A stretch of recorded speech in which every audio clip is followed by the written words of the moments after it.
بسم اللہ الرحمن الرحیم۔ السلام علیکم ناظرین، اپریل کا میگزین موصول ہو چکا ہے تو پہلا کالم پڑھتے ہیں اور آج سیکھتے ہیں اس میں ہمارے لیے کیا پیش کیا گیا ہے۔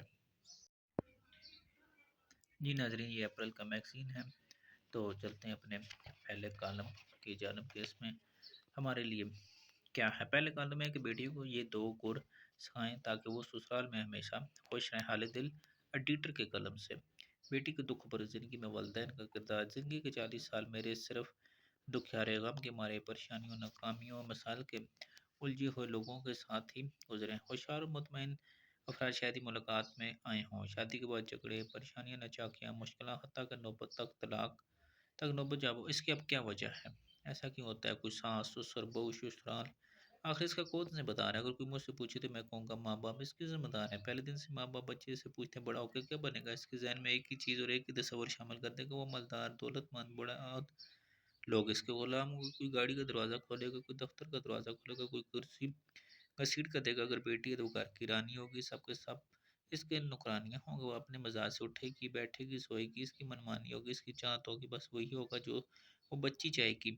اب ایک خاتون اس کے بارے میں کیا کہتی؟ ماں باپ بیٹی کو گھر کا کام سہنا اور برداشت کرنا یہ دو چیزیں نہیں سکھاتے۔ یہی شادی کے آغاز سے سسرالی ٹکراؤ شروع ہو جاتا ہے، پھر ایسا ٹکراؤ جو ساری زندگی یا پھر طلاق کی صورت میں ختم ہوتا ہے۔ آخر یہ ٹکراؤ کیوں ہے؟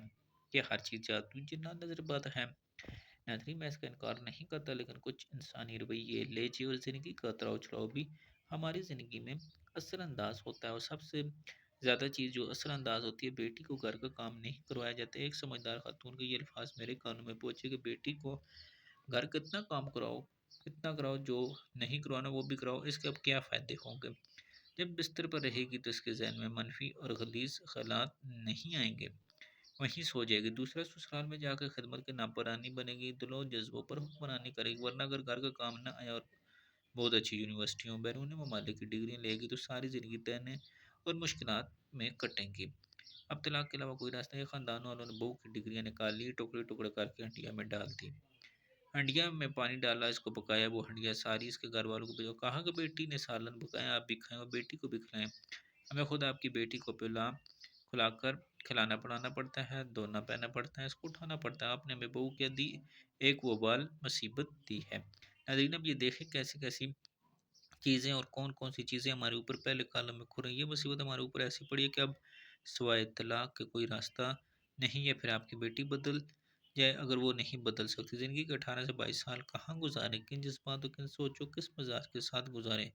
اب صورتحال کیا ہے اور کیسے کیا جائے؟ تو ناظرین، بڑھتی طلاقیں، جھگڑے، اجلتے مسائل کی بنیادی وجہ تربیت کی کمی، برداشت کی کمی۔ اگر آپ اپنے خاندان کے ارد گرد جتنے بھی لوگ دیکھیں گے جن کے گھروں میں جھگڑے، لڑائیاں، پریشانیاں، ناچاکیاں، تو آپ کو یہ میری بات 100% یقیناً محسوس ہو۔ ان طلاقوں اور جھگڑوں کے پس پردہ دراصل تربیت کی کمی، برداشت کی کمی آئیں۔ اپنے نسلوں کو یہ چیزیں سکھائیں، روز سکھائیں، لیکن پیار، محبت اور نرمی سے، ہرگز سختی سے نہیں۔